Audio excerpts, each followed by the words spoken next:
معنى النبوة معنى نبي ما ربين رحمتنا ما قلؤوف يرو أدى كيست أنبياء هدو إرجيجرا أمتهن دت نبي توكو يوكا توكو أوليتو رفه ور ربين إرجه هندي ور هالة تلو ور أجمان ربين إرجاء إسانا متجس قبس تناف جتة خبجا أبات إساني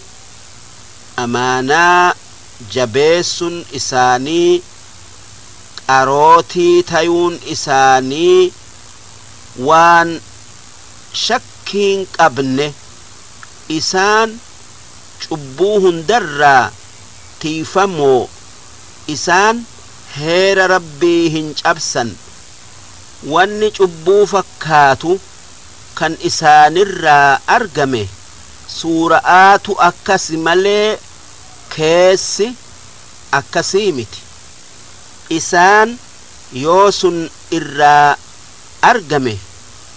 وانسن نجيسي نماف إبسؤوفي وان الرجالو ديسن سن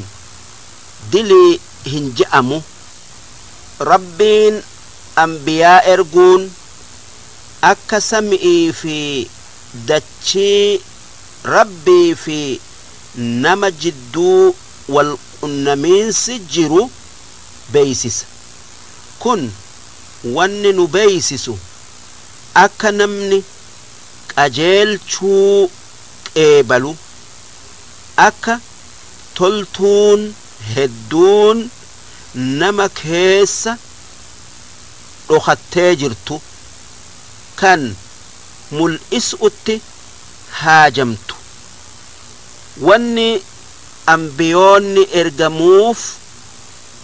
وان نمني بيخو تكا بيخو دنديو ججبيس أوفي تكا وان نمني هم بين تكا لبو إسات بيخو هندن ديني إسا برسيس أوفي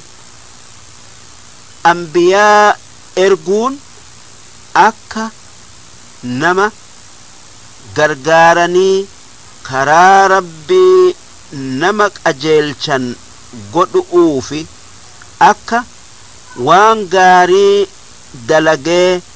وان هم تؤرى فقاتو قد أوفي ربين أنبياء يوكا إرغان مت إرغون أكا إني خلقي يوكا وان أومي جالتو نغرسيسا أكا ربين كرا غاري حال غاري نماف فده إبسا أنبياء إرغون أكا ربين نمني ميدموهم فين نغرسيسا مالف ربين odoo nama ergee anbiyaa ergee karaa gaarii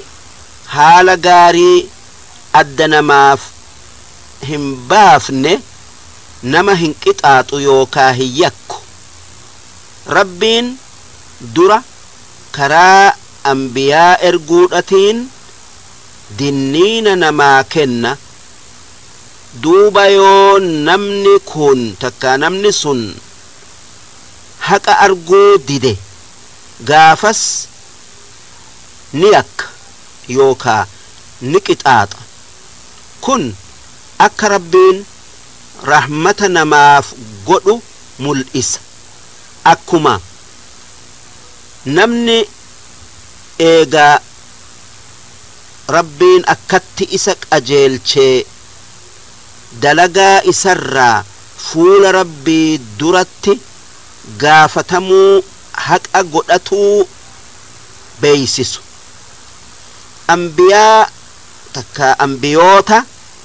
hunda namuma tokkootu erge sun waaqaa yookaa rabbii wanni ergeef takka ergamaniif rabbi ibaadu'uufi rabbi yookaa waaqa nama barsiisu'uufi heera rabbii nama addeessu'uufi haqa gajjabeessu'uufi nama gargaaranii waan waaqni uumeef akka beeku godhuu akka jiruu isaa keessatti karaa gaarii deemu godhuu kanarratti deemnee nuti ormi islaamaa dalagaa ambiyoota hunda takka dalagaa ambiyoota hundaa takkatti laalla ambiyoota hunda ija takkaan laalla addaan isaan hin foonu waan ambiyoonni ummata barsiise ni qeeballa waan dalagaan isaanii wal gaxxamtuuf jecha waan isiin wal guuttuuf jecha sababaa kanaaf ormi islaamaa kitaaban rabbiin ambiyoota durirratti buuse qeebala akkuma ambiyoota hunda qeebalan